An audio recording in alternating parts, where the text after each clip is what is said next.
Welcome to Papaul's Projects. This is the sixth in a sequence of videos about building the Gantry Crane, VSEQ 006. Thanks for watching.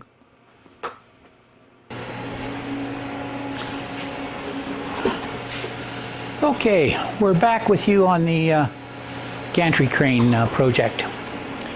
Last tape we had simply just mounted the hexagonal piece in the chuck on the bed of the mill, and we're about to cut it. Okay, we're going to turn you off for a second.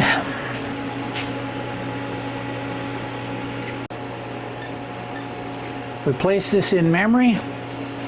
We're going to start it at single block, and we're going to set the rapids at 25 because this is the first time, and we're going to start the mill up.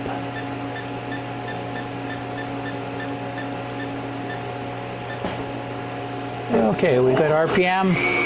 We're at about 3,500 RPM. Mill is moving to its spot. We're going to go down slowly the first time until we make sure that the tool offset height is correct.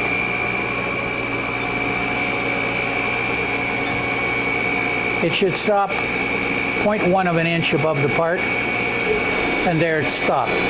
Now I'm going to zoom you in so you can see what we're up to. Okay, now this first operation is to pocket out the center of this nut down to 0.625 of an inch from the top. Remember, this part is 0.75, so that'll leave us 1/8 of an inch at the top. So we're going to now, one more step. Coolant is on, and I'm going to adjust the coolant a little bit.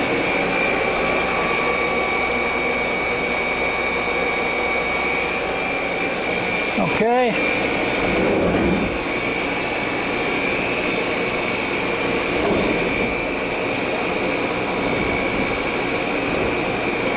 Okay, well, I hope we don't get too wet.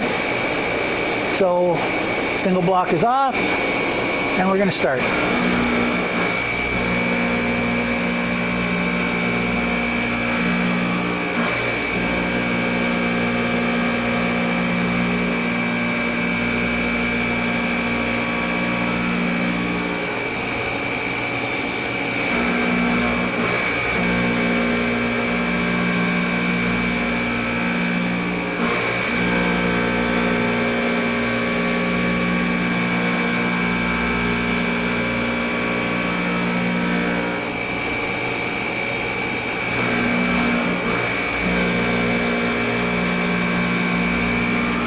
Turn off the coolant so you can see a little better.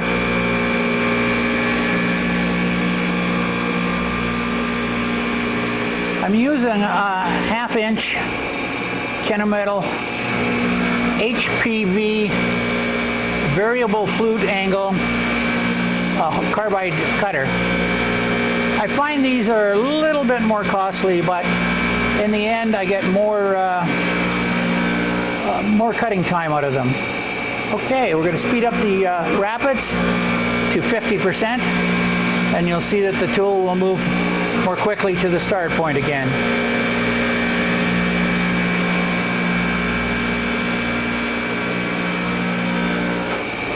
Okay, I'm going to blow a few of those chips out of the way.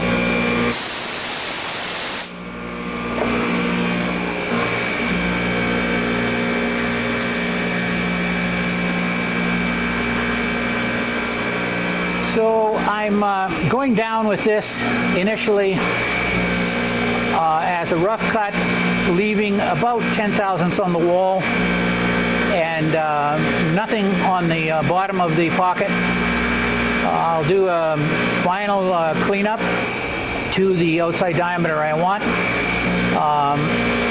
For this procedure, the outside diameter is equal to the minimum diameter of the thread, which is about 1.44 inches.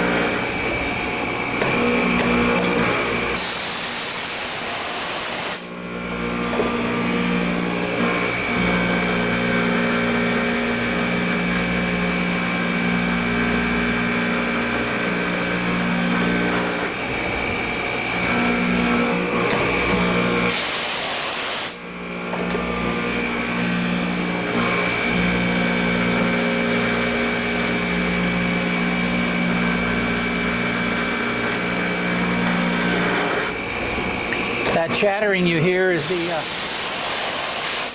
double cutting of the chips. So it's a good idea when you get a bit of a pocket to blow the chips out frequently.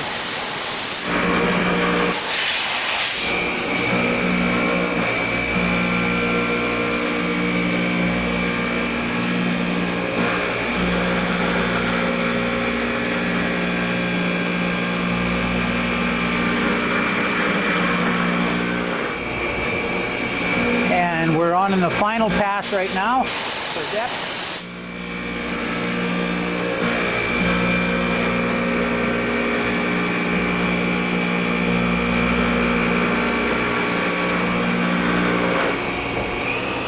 Now it's doing the cleanup pass on the outside diameter. This is to the finished diameter.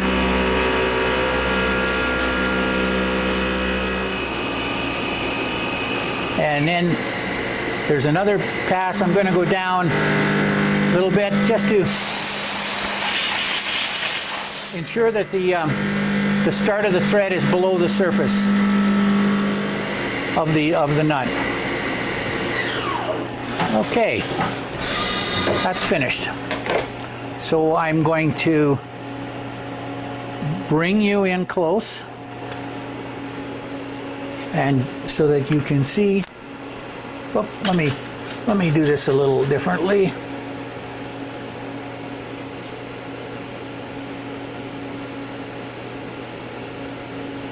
Okay, so you can see the thread. Just give me a second. Okay, so the next step is we're going to thread mill this, and I've got the program set up in the Bobcad software. We'll put some threads on the inside. I'm going to shut you off for a second. Okay, we're back with you now. We've loaded the program for the thread milling into the CNC mill, and we're about to go step through until we get close and get the coolant running again. So we're going to step through, and this should give us RPM, and that's 3757. We're going to move now to the center of the piece. And the thread milling software, as you saw in the Bobcad screen capture, starts in the beginning of, in the center of the thread. We've stopped 0.1 of an inch above the surface. Coolant is now on. That should be adequate. We're going to go down to it's going to go down to 0.625 below the top of the nut. And it's going down very slowly. I'm going to now zoom you in so you can get a better look of it.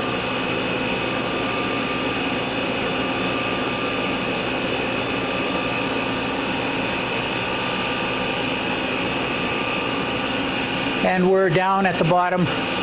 I've chosen to go down to 0.625. I'm going to turn off the single block, press the cycle start, and we should start cutting threads. It's doing an arc, and it's leading into the outside diameter.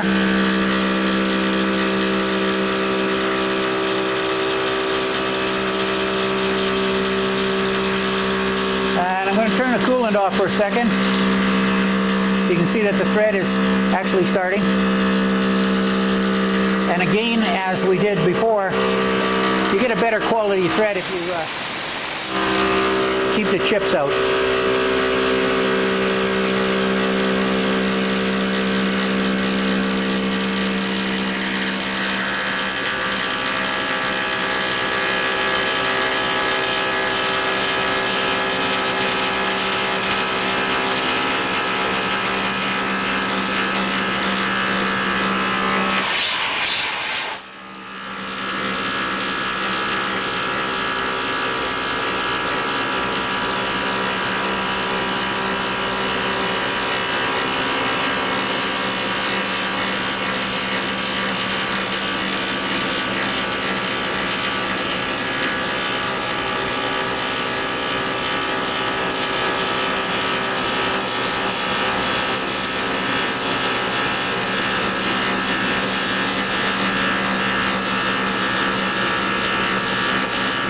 And as you can see, the tool is, each revolution is coming out 1/16 of an inch, which is the pitch of the thread, which is a 16 TPI. So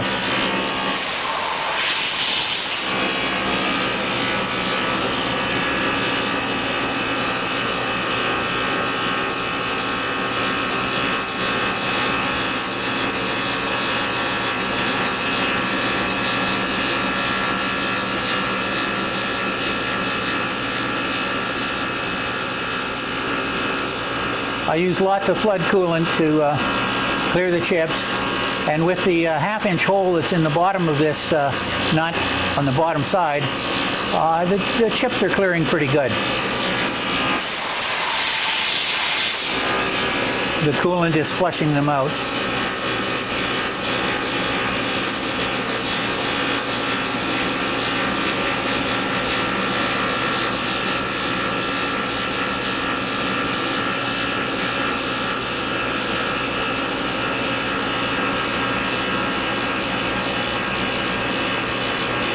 Using a thread mill probably was one of the most efficient ways. I could have turned this on either the manual lathe or the CNC lathe, but the programming for a thread mill is so easy, and the accuracy of the thread is just great. What I'm going to do when I cut the mate to this on the post, as you'll see later, I'm going to do it in the CNC. I'm going to do the male thread on the CNC, and I'll use this thread as my thread gauge. So I will machine the thread on the CNC until this one runs on really smoothly and without any problems.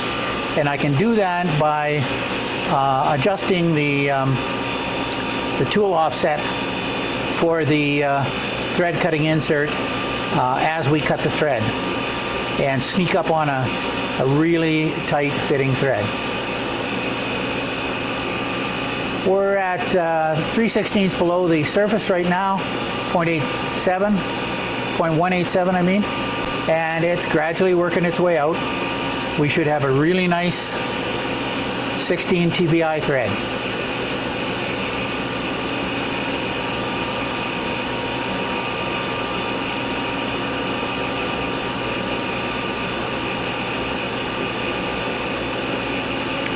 This material, the hex stock, is I think it's a 1018. It's reasonably soft, quite machinable, and we should have a nice, smooth, shiny thread. We're 0.1 or 1/10 of an inch below the surface now, and we're probably just coming up to that recess part we put in as the last step of the pocketing. And as you can hear, I don't think the mill is engaging anymore. We've got about one more thread to go.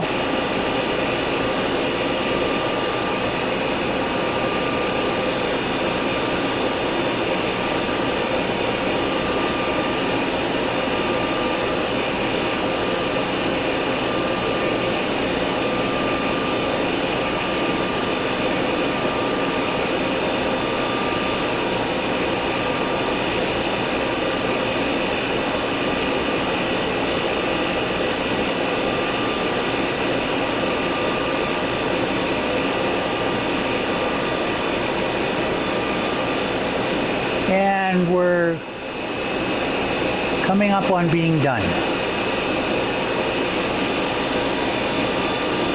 Here we are. Okay, we're going to blow it off. I'm going to shut you off, and then we're going to zoom in on it.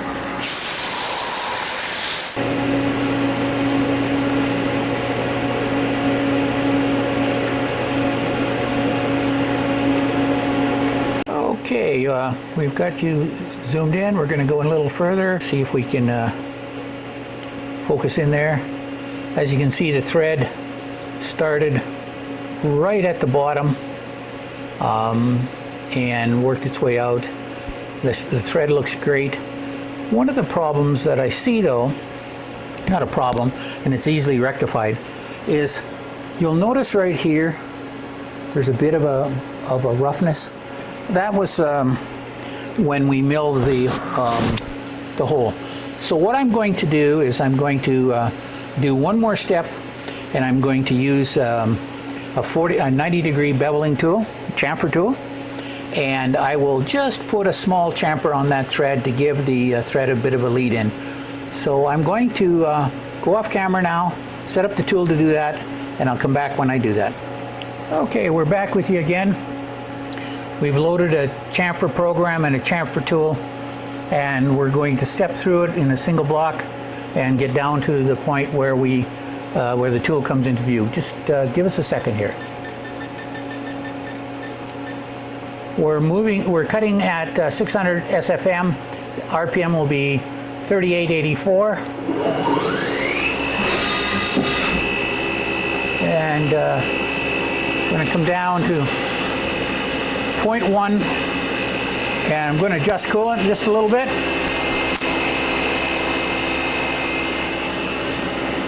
And we're going to zoom in for you a little bit.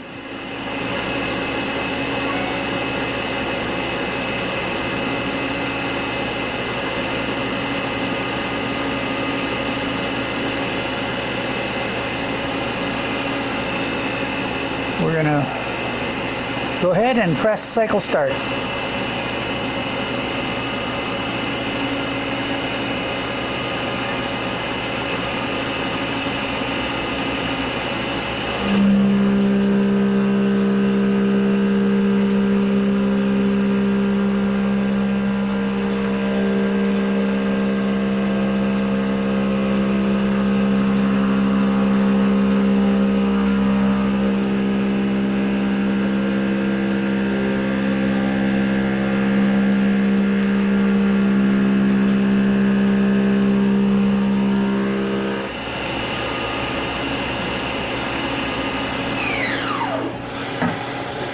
How it looks.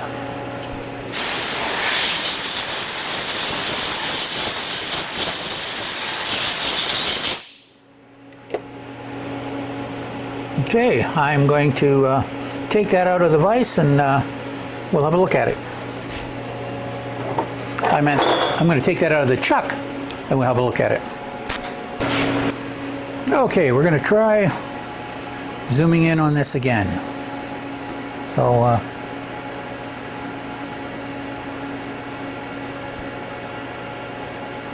you can see the chamfer worked really well. Oh, let's see if I can hold it still. There we go.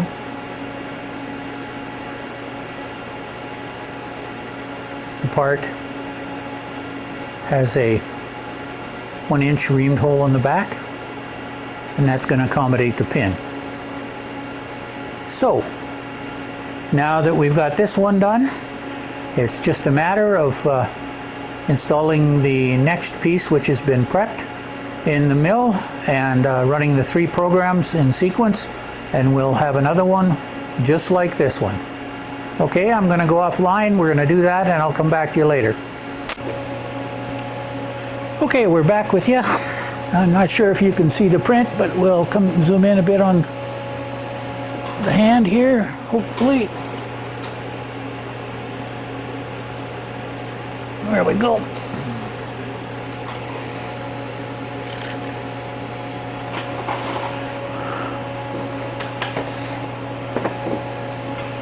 As you can see, we have 2 that are pretty close to the same. Match the print. Ready to go. So I'll come back to you when we get ready to do the next part. Thanks for watching. Bye.